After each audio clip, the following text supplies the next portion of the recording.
But we'll look at a couple points here. How about the meek? Theirs will be the kingdom of heaven.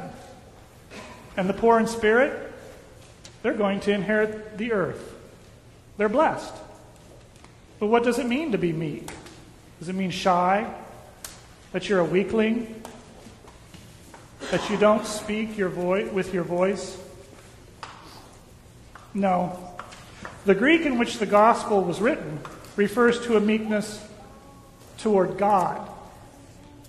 It is with meekness and without self-centeredness, without any thought to ourselves, that we should approach God. And it's with meekness that we should appreciate God's grace and goodness. It's meekness toward God. Blessed are the poor in spirit. Fortunate are those who are helpless, poverty-stricken, powerless. Blessed are those whose souls feel weakened, even drained, because of the oppression they experience. And blessed are those who stand in solidarity with them. Blessed are the peacemakers, Jesus says.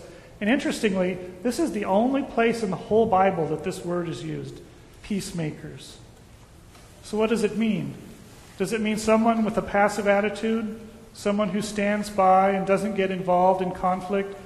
Someone who just stands silently?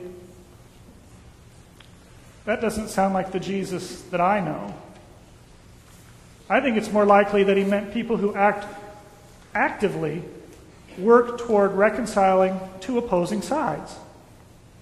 And the first thing I think of when I hear peacemakers is military conflicts and the people who work to stop or avoid wars.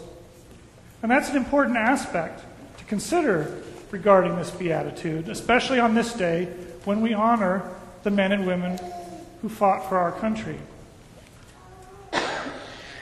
But in addition, many experts believe that the Gospel's author also meant to apply Jesus' teaching to the conflicting religions and cultures of the time. That century when Jesus was born and this Gospel was written, it was a stew of various beliefs and ideas, philosophies and religions. The Jews themselves were splintered.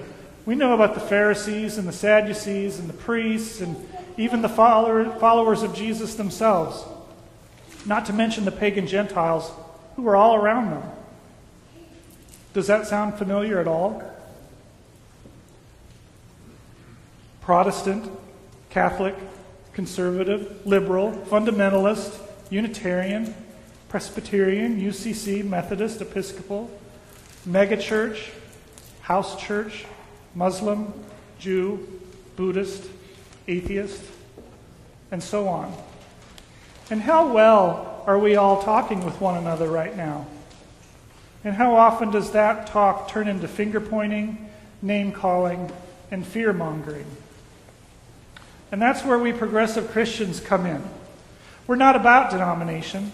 We're not about political stance. It doesn't matter if you're conservative or liberal, blue or red.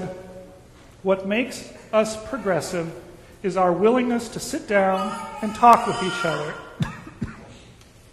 to recognize and affirm the unique faiths of others, to seek God in our own way, but not stand in the way of others who are seeking God in their way. We Christians, for instance, each see Jesus in our own way.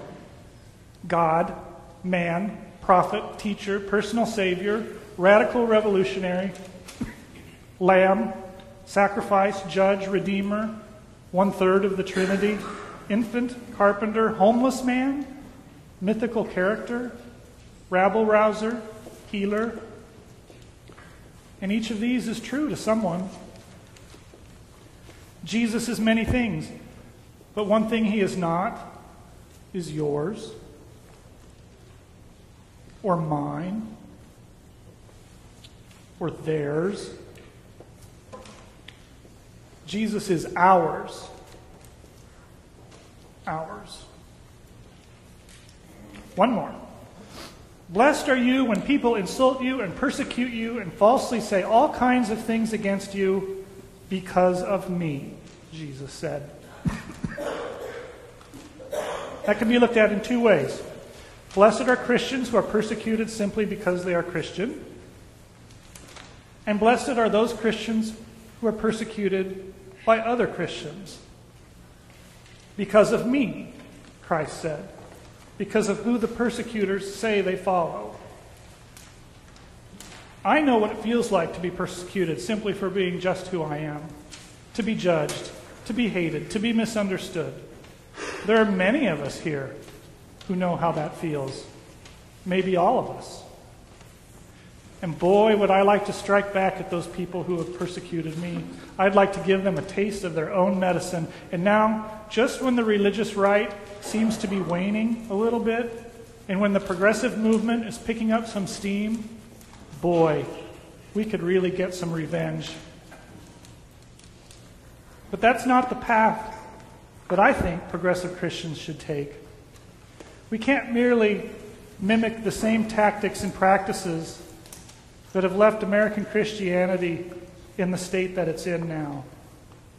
We have to talk and not scream, debate, not yell, consider, not dismiss, admit that we might be wrong on some things, insist that others respect us in the same way.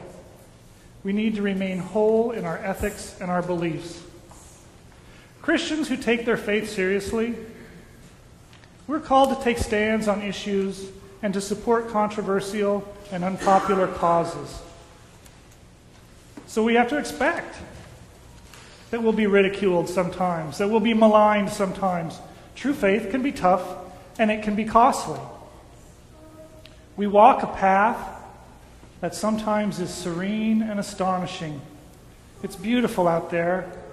It's beautiful in here. But sometimes when we follow Jesus' life and teachings, when we follow in Jesus' footsteps, we hit a muddy patch. Sometimes we hit a place where we can't continue without help. And sometimes we sink into the muck and have a hard time getting back out. The question then is, do we leave a part of ourselves behind? Do we leave a little bit of our ethics and beliefs behind in order to make some progress on the political and social scene? Or do we dig that bit of ourselves back up out of the muck, put it back on, and progress on as best we can? A little dirtier, a little worse for the wear, but as whole Christians. Indeed, what would Jesus do? Amen.